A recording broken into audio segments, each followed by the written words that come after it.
Well, we all knew I was going to do this. As you all know, Taylor Swift released a second surprise album last week, and my life was forever changed. I have never got so many messages in one go. Like, I signed onto Twitter and I had so many notifications from people literally being like, is drinking by my shelf okay? And the answer was no, I was not okay. I was freaking out. If you follow me on Instagram, you would have seen that my reaction looked like this.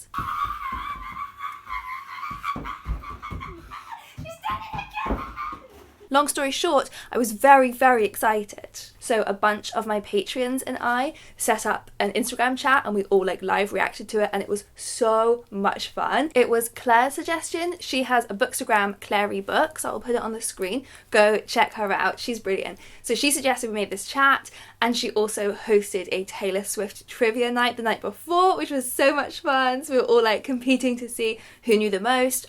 I was actually surprisingly quite bad at it. But yeah, it was just a really fun night, and it was so much fun having that whole community of people like freaking out together. Even if it does mean that after waiting 3 months for my folklore cardigan, it's now not only dyed slightly orange, but also now out of date. But whatever, I'm still living in it, and I will probably buy whatever Evermore merch I can afford after Christmas. So I got a lot of requests to do my reaction to the Evermore album. I wanted to give myself at least like a full 24 hours to listen on repeat before I filmed my reaction, because my initial reaction to an album is always so different from how it ends up. Like, I never know which songs are going to end up being my favourites. So I wanted to play it through lots of times before I came to you with my thoughts, but I now feel ready. And this is still only like, it's now Saturday when I'm filming this, so I haven't had long with it. By the time this video comes out, I might already have changed my mind. So who knows? I'm going to go through track by track and then give my overall thoughts at the end. But like, spoiler alert, I love it. Really love this album. But let's not get ahead of ourselves. We're going through the track list. So track number 1, Willow. Already love it. I have a willow branch tattooed on me. I love willows. And this song, I think, is beautiful. I love the music video as well. It feels very, very folklore, Evermore era, not just in terms of the sound, but in terms of it being a story that Taylor is telling us. This does not feel like it's about her personal life at all. This feels like she is telling us this fable and taking us on an adventure, and I love it. Her first songs on the track list are often great. I love Willow. I loved The One. I really loved I Forgot That You Existed. I think she knows how to write an opener, and Willow is beautiful. It takes us straight into the heart of what this album is going to be like. And then we have track 2, Champagne Problems. Every time I listen to this song, I feel like I just watched a whole movie. Once again, Taylor Swift telling us a story. And you're always going to love this one just from the title. Champagne Problems is brilliant. I was actually just having a conversation with Emma Tobias when we did our love-hate Christmas challenge, because we were talking about how I really like books that are just about like rich people's problems, and she really doesn't. And I would summarize those problems as champagne problems. So when I listen to this song, that's what I'm picturing. These rich, privileged people in an absolutely beautiful house, and they've had these amazing lives, but they have all these champagne problems. And the main character of this story, Taylor's character, sounds like she has been suffering from mental health problems. And the love interest who has proposed to her, we don't know much about this person at all. We don't have reason to believe that they're not like an understanding person. So they are probably broken-hearted, but we feel hope for their future. Champagne Problems. I feel like this song has so much backstory as well that we kind of just get to fill in the blanks and imagine ourselves. Like, deck the halls that we once walked through. The first thing that comes to my mind for that is a school, that they went to school together, and they talk about our group of friends, but how she won't get to use that word again. So I'm kind of picturing them having been a couple since school and having grown up together, and that this is this really, really crushing event. But also, there are other ways to think of it. Maybe deck the halls that we once walked through is like referring to this really grand manor that they live in now, and she's talking about the new owners. There's so much going on in this story, and we just get to imagine it all. And then we have track 3, Gold Rush, which is brilliant. It's so much fun. I love that it starts with this ethereal opening. You don't know how it's going to go, and then it speeds up. I've seen a lot of internet theories that this song is about Harry Styles, but I actually love that Taylor Swift has said that in this album and in Folklore, she is taking on these personas. She is telling stories about characters. It is very, very different from her past albums that have been very obviously about herself. There are a few songs on this album that I do think are about her, and they kind of stand out as a bit different. But for the most part, I'm assuming that she is just inventing stories, and so I'm not relating this to any specific person. Track number 4, 'Tis the Damn Season. From the track list, which got released just the day before, that was the one I was most excited about, just from the title. I was hoping it would be Christmassy. I was kind of hoping it would be an actual Christmas song, because Taylor Swift's song Christmas Tree Farm is like my favourite Christmas song of the moment. In fact, I said to Archie the other day that it was my favourite song of all time ever, and I still think that might be true. So I was hoping it was going to be another Christmas song. It's not a Christmas song, but 'Tis the Damn Season. I love this one, really love it. Just like in Folklore, we had the kind of love triangle with Betty James and the girl from August. In this one, there are at least 2 songs that feel definitely paired. 'Tis the Season with Dorothea, which comes later. There may be more connections. I haven't actually yet been down as much of a rabbit hole as I went down with Folklore. I think kind of because I got a little bit burned with Folklore. I was very, very convinced that a lot of the songs were gay, and then Taylor Swift came out and said that they weren't. So I've been resisting taking myself down that rabbit hole this time around. But these 2 songs feel definitely paired. So 'Tis the Damn Season is about our main character coming back to her hometown and hooking up with her ex. You can call me babe for the weekend. And it's brilliant. Also, can we just talk about Taylor saying damn and goddamn? She says it in quite a few songs, and I love it, and I can't get enough of it. I know she's like swearing a lot in general now in her music, but there's something so like glamorous about Taylor Swift saying goddamn. She pulls it off and makes it sound like it's like a Bible quote. The road not taken looks real good now is a brilliant lyric. Again, this is a movie I would watch. This is a couple I am rooting for. Okay, then we have track 5, Tolerate It, and this is going to be my first controversial opinion because I don't love this one, and I know that this is like a favourite. People are adoring this one, and I get why. The lyrics are beautiful. It's incredibly sad. This is very, very sad, touching story, but it's just not my favourite. When I'm not listening to it, I can't picture the tune in my head ever. It's too like bland for me. And there are a few songs from Folklore that do the same thing. Peace, Hoax, and even Epiphany. I know people love that one. I can't ever hear the tune in my head when they're not playing, so they just like don't stick for me. And Tolerate It does the same thing. I think she's done something really beautiful with the words there. I've watched the lyric video a few times and I do feel very moved by it, but not by the music. But from track 5, which is not my favourite, we move to track 6, which is sensational. No Body, No Crime. This one has Haim in it. Esty Haim is even name-checked as the main character, and it is the story of Taylor Swift murdering Esty's fictional husband who cheated on her and then probably killed her. This one had me smiling so much the second I started hearing it because it begins with the same kind of guitar bit, technical term, as Picture to Burn, an old Taylor Swift classic. So from the second I heard that, I was like thrown right back to my teenage self. This one is just so fun. I feel like you can imagine all the fun that Haim and Taylor had making it because they are all really good friends. One of the girls from Haim isn't in the credits, so I think it's just 2 of them with Taylor Swift. But I imagine they had a great time coming up with this, and it is a song that I just cannot stop singing. There are 2 songs from this album that I have definitely most often found myself just singing along to when there's no music playing. This is the first one. No Body, No Crime is one of the best. I never heard the song Goodbye Earl. Everyone's been making comparisons to that song. I've now played it since everyone was talking about it and totally get the comparisons there. I didn't really grow up listening to the Dixie Chicks, or the Chicks as they're now known, but I am really into their most recent album. So like my next project I want to do is just deep dive into their history and listen to their whole back catalogue. Track number 7 is Happiness, and I think this one is really lovely.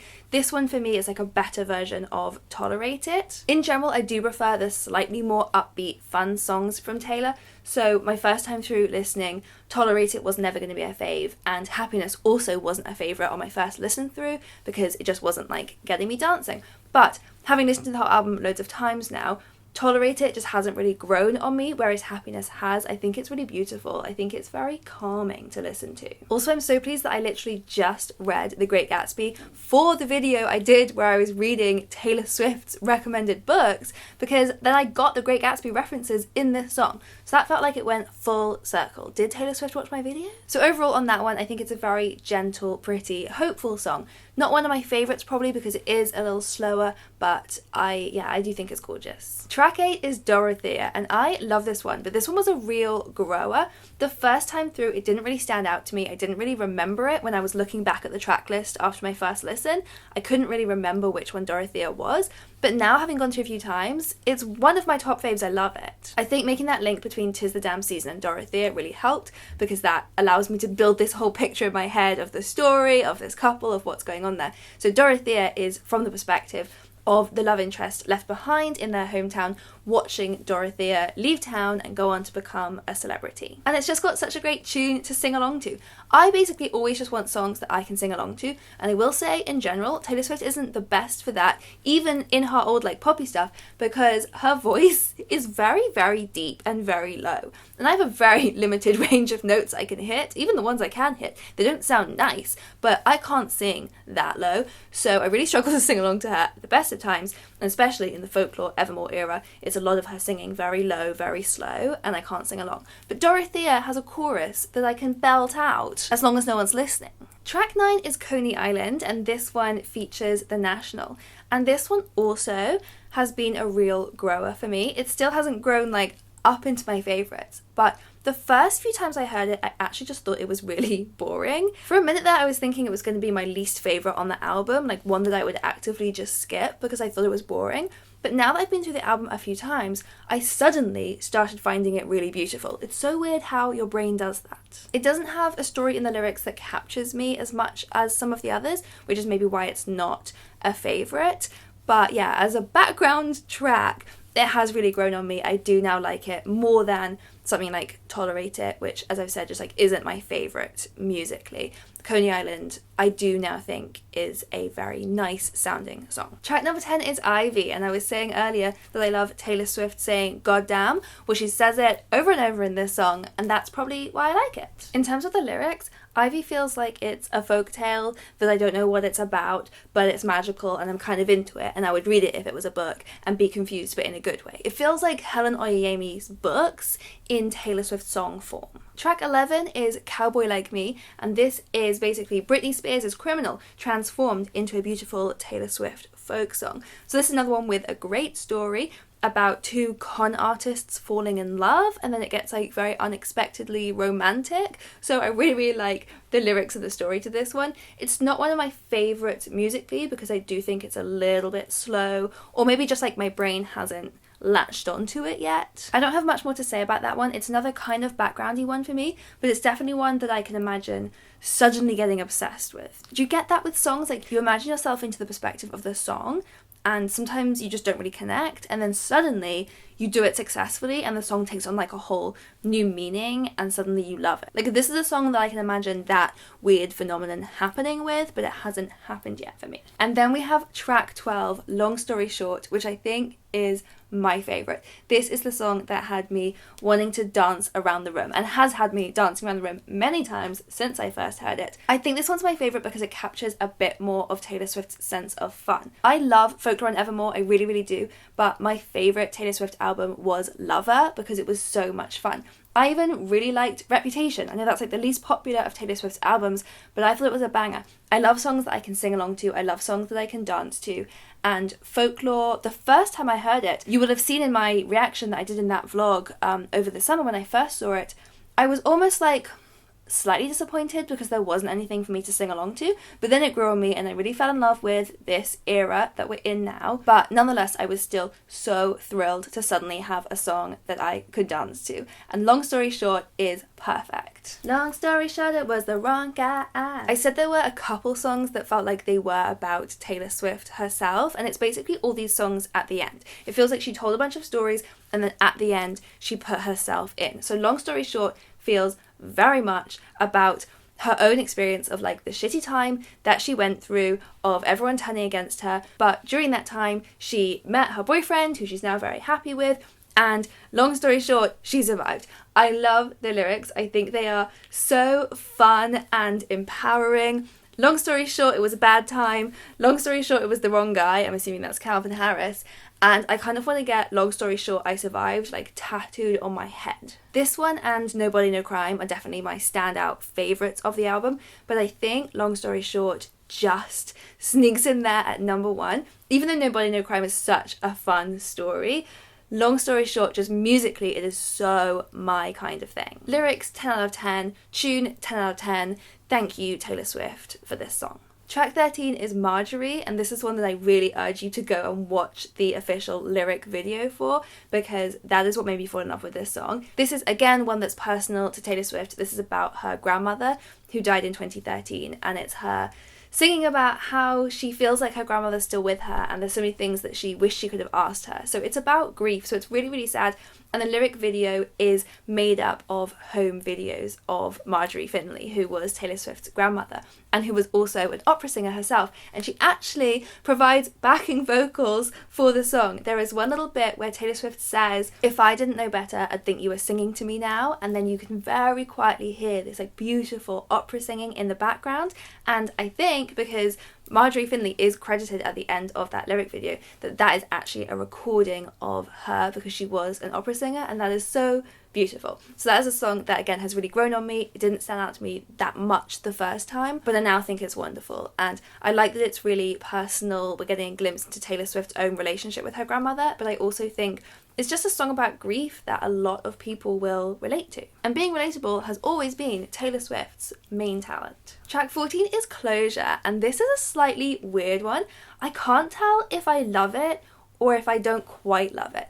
It's very unexpected. Right from the second it started playing, when we were first doing the whole listen through, like the whole Instagram chat exploded with people being like, whoa, what's happening here? This one again does feel like it's very personal to Taylor. I think it's most likely about her relationship with her old record label and how that went very sour. And so I love the lyrics. I'm fine with my spite and my tears and my beers and my candles. And I love that image. We have all been there, just stewing in anger at something, crying with a beer, and all of the candles in the house lit. Or at least I've been there. So musically, I still can't quite decide how I feel about this one because it is so unexpected. But I think I love it. And it also feels like a kind of old school Taylor Swift anthem in terms of being that really relatable song that really taps into emotions that we have all felt, and kind of specifically like female emotions, female anger that Taylor Swift always allowed me to feel. That sounds so cheesy, but like when I was growing up as a very pissed off teenager a lot of the time, listening to Taylor Swift sing angry songs about the people that had screwed her over was very cathartic to me. And so this feels like another anthem that I will be singing to myself anytime someone has wronged me. And then finally we have track 15, Evermore. There are new bonus tracks coming, but this is it for now. Evermore is the second time that Taylor Swift has collabed with Bon Iver. So in Folklore we had Exile, and now we have Evermore. And I am still a little undecided about this one. I definitely really like it. I think it's really, really beautiful.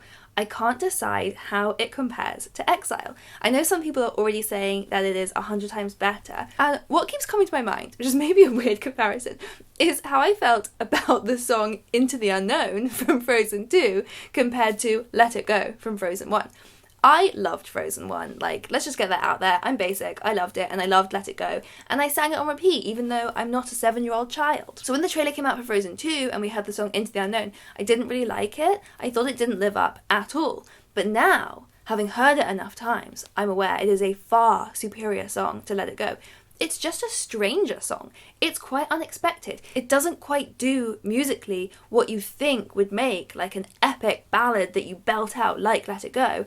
And yet it does. So I kind of am suspicious that Evermore might do that. Because at the moment I find it just a little more unexpected and strange than Exile. and so I haven't fallen in love with it to the same extent as Exile, that there is a strong chance that I will look back on this and be like, Emma, what were you talking about? Evermore is way better. So that could happen, but for now, I do still really, really like this song. I think it is very beautiful. It kind of feels to me almost like a show tune, only in that we have a full half of the song, which is Taylor Swift singing this very beautiful melody, and then there is a distinct shift, and then Justin Vernon comes on. And to me, I feel like it would make sense on stage where we actually see these characters acting out what's happening. And then I love when they start overlapping and singing over each other. I think that's beautiful. I think that works really well. But it definitely feels like a song that is telling us a story and taking us from one scene to another. And so it feels like a song from a musical, which is kind of perfect because I did write a Taylor Swift musical when I was a teenager. And if only I'd had the songs from Folklore and Evermore at that point, my life would have been a lot easier because these are basically writing a whole musical for me. I do have a question about Evermore. So I didn't instinctively think that this one was about Taylor Swift's life in the same way that Closure, Marjorie and Long Story Short really feel like they are. But then she does have the line in there, motion capture put me in a bad light. And I instantly went to Google this because motion capture is not a common phrase that you hear in songs. Unless I'm wrong, correct me if I'm wrong, I don't think motion capture has another meaning other than, like, motion capture when they're making CGI, like in Cats, which Taylor Swift was in and which got a lot of criticism. I'm actually going to Google right now if motion capture has another meaning. Yeah, motion capture is the process of recording the movements of objects or people for military, entertainment, sports, medical applications, or for validation of computer vision and robotics. It's like, why would she be singing about motion capture in this song? The second I noticed that, now this song always makes me laugh because it's this very wistful, beautiful opening where she's talking about just having been low and general melancholy. And I love the idea that she's like, yeah, I was feeling a bit low. You guys know about it. I was in Cats. We know how that went. So, overall thoughts. I love Evermore. I loved it from the second I heard it, whereas Folklore, as I said, did take me a few listens before I kind of got into the swing of this new era. Now that we're in this era, I love this era. Though I will say I hope we don't stay in this era forever. There are lots of theories there's going to be a third album that pairs with these. I've gone from not expecting a Taylor Swift album this year at all to now being like, I will be completely disappointed if we don't have three. But anyway, after that, I will then be ready for a new era because I do miss Taylor Swift's sense of fun. A lot of her earlier songs were really, really fun and dancey, and I know she's getting a lot more kind of critical acclaim with the Folklore and Evermore era, but I think that's kind of mean and reductive to her earlier work. Like, I'm someone who just loves pop music and so will always be like a staunch defender that pop music is still real music. Writing that kind of music is still an incredible talent. Writing songs that can get stuck in your head is a talent, and so I don't think there is anything like musically inferior about her earlier work, and so I would love some slightly more poppy songs coming in the future. Or like go full circle and go all the way back to our old school fun country music. Whatever, we'll see where she evolves. But for now, we are in the folk music era and I am living for it. I am loving the cottagecore vibes. I'm loving living in this cardigan. Comparing Evermore to Folklore is kind of hard to do. They work so well together. I've heard different descriptions. Some people say that Evermore is like Folklore in colour. Some people say that Evermore is like Folklore's darker, creepier sister. But then some people say that Evermore is Folklore's more fun little sister. So I think there's so many different reactions going on here. Ultimately, I'm not going to pick a favourite because I just keep changing my mind on that. Before Folklore came out, I tried to rank all of her albums so far, and it just put me in so much stress because I love all of them. I've said in this video that Lover is my favourite album, but I'm still not even sure if that's true. When Folklore came out, I instantly went down so many internet rabbit holes looking up the theories. This time around with Evermore, I've actually just spent more time just listening to the album. I'm not doing that, but now I'm ready for the theories. So please do leave me loads of comments with all of the theories and Easter eggs and clues that you have heard about because I will read and believe them all, honestly. So I'm going to finish by seeing if I can compile a top 5 of the album. I think it would be Willow, 'Tis the Damn Season, Nobody No Crime, Dorothea, and Long Story Short. I think those would be my top 5. But I don't feel great about having left off Champagne Problems, Gold Rush. Marjorie even is growing as a favourite. What a babe. I will love Taylor Swift forever. If you want more Taylor Swift content from me, there is more coming. Later this week, I'm going to do the Evermore book tag. I actually already filmed it. It was made by Enchanted Reader, who churned that shit out within 24 hours of the album coming out. So that was very impressive. So I have filmed that. That will be coming later this week. And for now, you can go and watch my vlog where I read Taylor Swift's favourite books for 13 days. Oh my god, imagine if Taylor Swift had dropped her album while I was filming that vlog. That would have been so good. If only I had filmed like a week later. Anyway, I'm gonna go listen to Evermore again. Long story short, it'll be a great time. Yeah, that's why Taylor Swift's the songwriter, not me.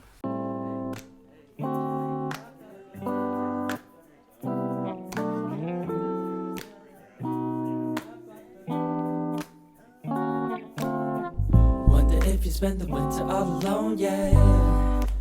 'Cause I don't please fall, I don't please fall.